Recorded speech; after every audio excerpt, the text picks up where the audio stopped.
Systems of Hades, a structured exploration, altars of the underworld. This is not a religion, nor does it seek to impose belief. It emerges from the depths of ancient wisdom, drawing upon the voices of mystery schools, sacred rites, and divine knowledge passed through generations. The path laid here is not one of ease, but of transformation, an inward descent into the shadowed recesses of the subconscious, where the ego confronts its own illusions. To engage with these mysteries is to enter into dialogue with the unseen. The underworld is not merely a realm of the dead, but a vast current that dictates fate itself. It is the hidden mechanism behind existence, unseen yet omnipresent. Reality, as we perceive it, is but a reflection of this great unseen force. The underworld is not a place of stagnation, but of ceaseless transformation, where cycles extend beyond time itself. Light is merely a reflection of deeper truths, and only through the subconscious can these truths be accessed. The subconscious is not an isolated experience, but a vast collective ocean of thought and energy. It is the source from which all consciousness emerges. More than an influence, it defines life itself, shaping every thought and dream as echoes of its infinite depths. Those who dare to explore this realm undergo profound transformation. The altar is not a physical construct, but an experiential process, an evolving vessel of the self. The genius, Cao's sigil, and the primordial forces. In the beginning, the primal forces, time, spirit, void, water, and darkness, came together to weave the fabric of consciousness. From their union arose innumerable sparks, each a fragment of the divine, scattered across the cosmos. These divine emanations gave birth to the energetic body, the soul, imbued with the power to perceive and shape reality. Words were the first tools of creation, binding thought with time, form with spirit. In the silence of the void, creation unfolded, as forces of gravity and magnetism sculpted space, time, and matter. Pluto, silent, hidden, eternal, presides over this unfolding transformation. He governs the balance of creation and destruction, ensuring the soul confronts itself in its journey through the underworld. Just as elemental forces shape the physical world, Pluto's energies shape the unseen realms of consciousness, refining the soul's evolution. From these depths, thought forms and awareness emerge, fragments of cosmic will guiding the soul closer to its divine essence. The microcosm, humanity as reflection of the cosmos. Humanity mirrors the divine order but is bound by time, matter, and spirit. The cosmic forces that shape existence remain beyond direct grasp, yet their influence is undeniable. Each person, while a fragment of the whole, perceives only a sliver of the vast cosmic mind. Despite these limitations, the human soul carries within it the echoes of the infinite. The subconscious mirrors the cosmos, reflecting its tides and unseen forces. The firmament, the barrier between the material and the immaterial, both protects and imprisons. It shields from overwhelming knowledge, but also confines perception. Pluto, at the edge of the solar system, governs the boundary between the known and unknown, gathering the forces of the universe and directing them toward Earth. Fate and thought are woven through his influence. Yet, humanity's endless striving for immortality, whether through material or spiritual means, ultimately fails. This is the nature of existence, to yearn for the infinite while being bound by limitations. However, within this limitation, a fragment of the divine remains, a spark of the infinite flickering in the void. And so it was said, "Take, eat, this is my body. Drink of it, all of you, for this is my blood of the covenant." This is the eternal sacrifice, the ceaseless exchange between the divine and the mortal, passing through the veil of time.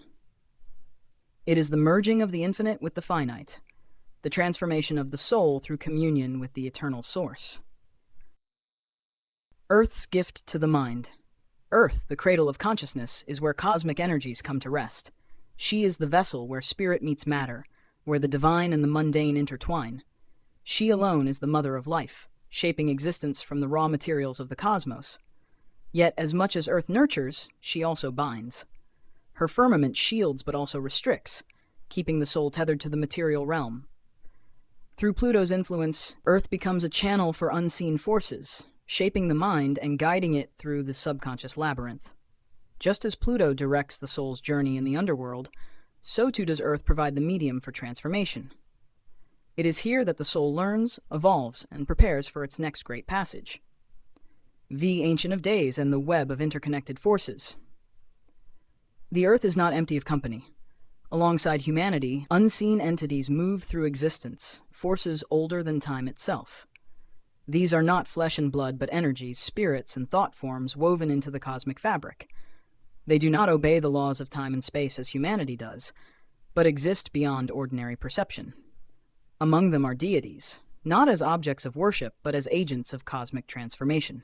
They act as intermediaries between the vast impersonal forces of the cosmos and the fragile consciousness of humanity. Some are bound to darkness, others to light, and some exist purely as catalysts of change. The universe is not a void, but an intricate web of interwoven energies. Each force is a fragment of the same cosmic consciousness, and each consciousness a reflection of the divine.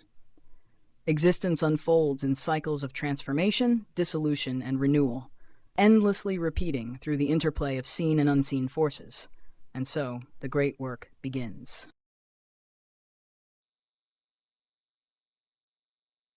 Energetic commentary, breaking down the influences. Let's take a step back and look at what's really going on beneath the surface of this text. This isn't just philosophy or abstract thought. It's an exploration of the energetic undercurrents shaping our reality. It's a way of seeing the world differently, of recognizing the patterns that influence our thoughts, emotions, and experiences. 1. The underworld as the subconscious and collective unconscious. The underworld isn't just some mythic realm of the dead. It's alive, always moving, always shaping things in ways we don't always notice. It's the deep subconscious, both personal and collective. It's the space where unprocessed thoughts, forgotten experiences, and the currents of human history swirl together. Energetic influence. The subconscious doesn't just sit there. It actively shapes reality by filtering what we perceive and how we react. Every emotion, every memory, even the ones we don't consciously remember, create ripples that show up in our lives in strange, unexpected ways. The underworld, in this sense, is that hidden force pulling at the edges of our awareness, sometimes nudging us toward realization, sometimes keeping us caught in loops we don't even know exist. The ego as a compass, not a barrier. People love to talk about getting rid of the ego like it's the bad guy. But here's another way to look at it. The ego isn't an enemy, it's a compass. It helps us navigate our own subconscious, making sense of what's hidden. Without it, we'd be lost in a sea of thoughts and emotions with no direction. Energetic influence.